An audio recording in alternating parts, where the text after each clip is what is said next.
భద్రాచల సీతారామచంద్ర స్వామి దేవస్థానంలో ముక్కోటి వైకుంఠ ఏకాదశి అధ్యయనోత్సవాలు ఘనంగా జరుగుతున్నాయి.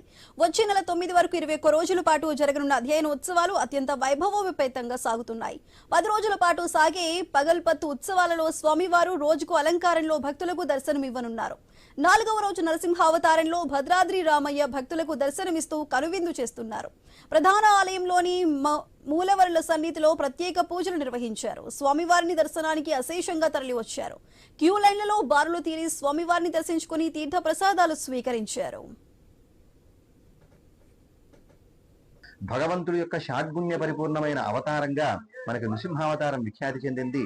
నృసింహుణ్ణి ఆరాధించడం వల్ల మనకి సకల విధ భయాలు కూడా తొలగిపోతాయని, అంతేకాకుండా భూతబాధలు, ప్రేతబాధలు మొదలైనటువంటి ఏవైతే ఉంటాయో అవన్నీ కూడా నృసింహ ఉపాసన వల్ల దూరం చేసుకోవచ్చని, కుజగ్రహ సంబంధమైనటువంటి బాధలు ఏవైనా ఉన్నా సరే నృసింహ ఆరాధన వల్ల గొప్పైనటువంటి ఫలితం పొందవచ్చు అని, త్వరగా వివాహం కాని వారికి ఎవరైనా కుజదోషాలు ఉన్నప్పటికీ అటువంటి వాళ్ళకు కూడా ఈ నృసింహ ఆరాధన చేసుకోవటం వల్ల సకల విధ దోషాలు తొలగి శుభాలు కలుగుతాయని మనకి చెప్పడం జరిగింది. అటువంటి దివ్యమైనటువంటి నృసింహ